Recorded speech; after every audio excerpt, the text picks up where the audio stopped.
Manoj Kumar Jha. It will not go on record now. Manoj Kumar Jha. Thank you honourable vice chairman sir. आज शुरुआत आप ही से करता हूं। वक्त थोड़ा कम है मेरे हिस्से में, तो मालिक तेरी रजा रहे या तू ही तू रहे, बाकी ना मैं रहूं ना मेरी आरजू रहे। तो वो एक सेंस ऑफ प्रोटेक्शन भी आपसे चाहता हूं। वाइस चेयरमैन सर, मैं आपके माध्यम से ये कहूं, इस देश में जितने विभाग हैं कैबिनेट में, सबसे महत्वपूर्ण विभाग फाइनेंस मिनिस्ट्री है। और मुझे चिंता होती है उस मिनिस्ट्री में जो भी लोग हैं उनकी, क्योंकि मुझे पता है कि पेंडेमिक के साए में नीति और नियत तय करना आसान नहीं होता। आपके लिए तो और भी आसान नहीं होता। और मैंने कैबिनेट रिशफल जब देखा कि जब क्रेडिट की बात होती है तो क्रेडिट तो तय है कहां जाएगा, हाँ बदनामी अगर आनी है तो किसके सर पे ठीकरा फोड़ा जाएगा ये भी पता है। तो माननीय उपसभापति महोदय, इसे कहा गया अमृत काल का ये बजट। अब मैं जब कार्यशैली देखता हूं बीते कुछ वर्षों की, तो मुझे स्पष्ट दिखता है कि अमृत किन के लिए है और विष किन के लिए है। अमृत मित्रों के लिए है सर, पर्याप्त मात्रा में, इतना अमृत पी लेंगे कि पेट और फूल जाएगा उनका। लेकिन विष एक महती जनता को, एक विशाल जनता के हिस्से में विष के अलावा कुछ नहीं आ रहा है। माननीय सभापति महोदय, मैं शुरू करूंगा डिफेंस को लेकर के एलोकेशन पर। मेरे दोस्त सुजीत ने अभी बात की।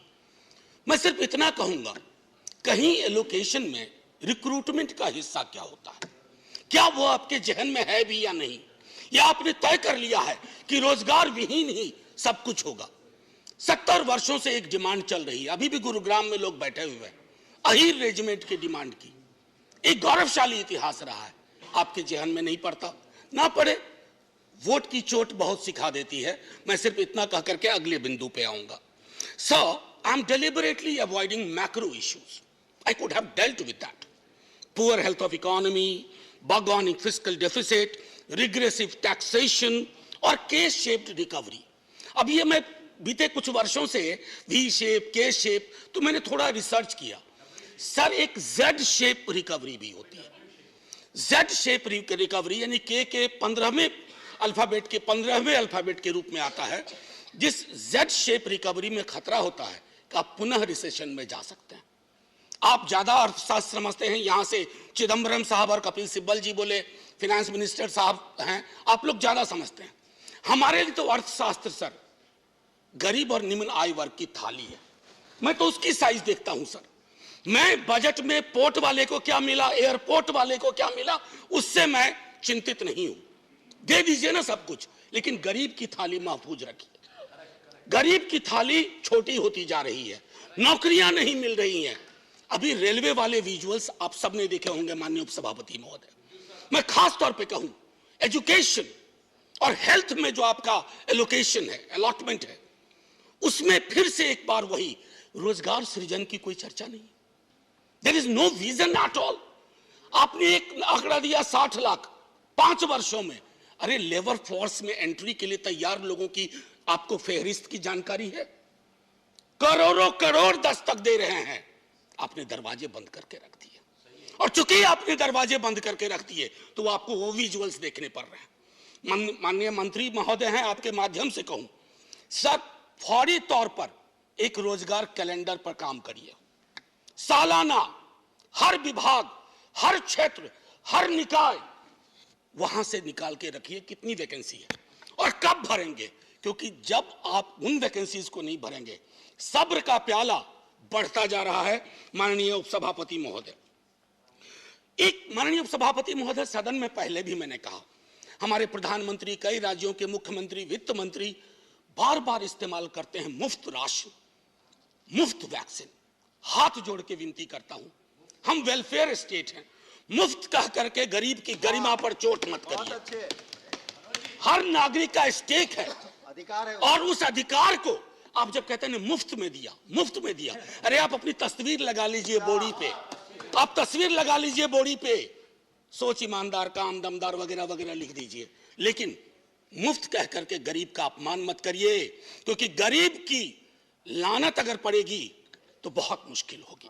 माननीय उपसभापति महोदय, गरीबी का विलोम ब्रायन स्टीवेंसन कह गया, गरीबी का विलोम संपत्ति नहीं होता है, गरीबी का विलोम न्याय होता है। आपको अपने बजट के नजरिए में देखना होगा। मैं तीसरी बार बजट पे बोल रहा हूं सर, तीसरी बार इस सदन में आर्टिकल 39 क्लॉज सी एक बार पढ़िए और मूल्यांकन करिए that the operation of the economic system does not result in the concentration of wealth and means of production to the common detriment. Read the Oxfam report. Sir थोड़ा indulgence, थोड़ा सा sir, मैं बस थोड़ा ज्यादा वक्त नहीं लूंगा, बस वाइंड अप ही कर रहा हूं सर। दूसरी चीज, बस मैं ये कह रहा हूं, तीसरी बार ये दिखा रहा हूं आर्टिकल 39। खैर सर, ग्रोथ बड़ी चर्चा होती है, आप कुछ नंबर बताते हैं, ये डिस्प्यूट करते हैं इधर से। सर हमको उससे भी मतलब नहीं है। आपका ग्रोथ फेसलेस क्यों है? फेसलेस ग्रोथ, जॉबलेस ग्रोथ, और तब तुर रहा इस बात का कि $5 ट्रिलियन इकोनॉमी बनेंगे। सर आत्मनिर्भरता पर तो बहुत चर्चा होती है, मैं बोलना भी नहीं चाहता। मनरेगा को लेकर के एक बात जरूर कहूंगा। कल सुशील मोदी जी सदन में बोल रहे थे कि आंकड़े में गलती की इन्होंने, रिवाइज एस्टीमेट को, बजट एस्टीमेट को, रिवाइज एस्टीमेट को। मैं अग्री करता हूं सर आपसे, मैं उसमें नहीं जाना चाहता हूं, लेकिन जब रिवाइज एस्टीमेट के आंकड़ा आपके पास था और पैंडेमिक ने डिसरप्शन कर दिया था, आपने उस आंकड़े को क्यों नहीं देखा? आपने उस आंकड़े को क्यों खारिज कर दिया? और मैं आपको बताऊं सर, उस आंकड़े से संबंधित मनरेगा में मांगने पर भी काम ना मिलने में बिहार, गुजरात और मध्य प्रदेश सबसे ऊपर है सर। ये शर्म का विषय होना चाहिए, सदन के लिए सामूहिक शर्म का विषय होना चाहिए, पीठ ठोकने की बात नहीं है सर। बस सर मैं एक आध मिनट लूंगा, उससे ज्यादा नहीं। और सर हर साल काम ना मिलने का औसत ये बढ़ता जा रहा है, और प्री पैंडेमिक 18-19 से लेकर के अब तक। सर एक अभी हाल में एक किताब पढ़ी सर, बड़ी अच्छी किताब है, आपको दूंगा, मृणाल पांडे जी ने लिखी है, माया न घुमायो। सर उसमें एक व्यक्ति कोरोना के काल में बहुत परेशान होकर के, उनको गांव से निकाल दिया, तो वो पहुंचा एक कुएं के पास। तो कुएं में पड़ियां थी, उन्होंने कहा मैं 2 शंख दे रही हूं, एक है करामाती शंख जो मालिक को मनचाही चीजें देता है, एक है डपोर शंख जो लच्छेदार बोली बोलता है, बहुत देने का शोर मचाता है पर वादे कभी पूरे नहीं करता। धन्यवाद, धन्यवाद। सर एक हो गया सर, बस। सर एक मिनट सर, सेंटेंस खत्म करने दीजिए। सर पूंजी निवेश का मामला में आता हूं। सर पूंजी निवेश, मेरे मित्र पूंजीपति कोई नहीं है, पूंजी से बहुत ताल्लुक नहीं है, लेकिन मैं जानता हूं कि निवेश के लिए माहौल क्या होना चाहिए।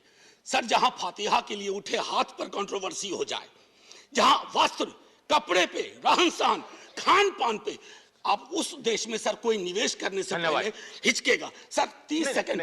सर आप तो जय हिंद बोलने का, आप शुरू में ही एक शेर आपके लिए सुनाया था, एक और सुनाऊंगा आपको। बस सर रिहैबिलिटेशन अब नहीं है, बस आखिरी सर, टाइप नहीं है, सैनिटेशन आज वर्कर्स इसको खत्म करना है। 30 आज debate has to be completed today. Sir 30 second.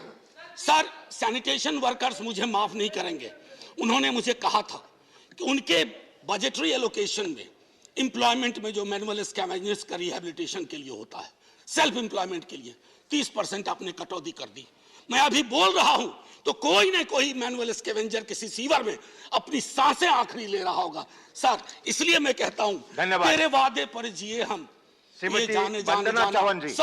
Sir ये आपके लिए है, तेरे वादे पर जिए हम, तो ये जान झूठ जाना कि खुशी से मर न जाते तो एतबार, अगर एतबार होता। जय हिंद सर।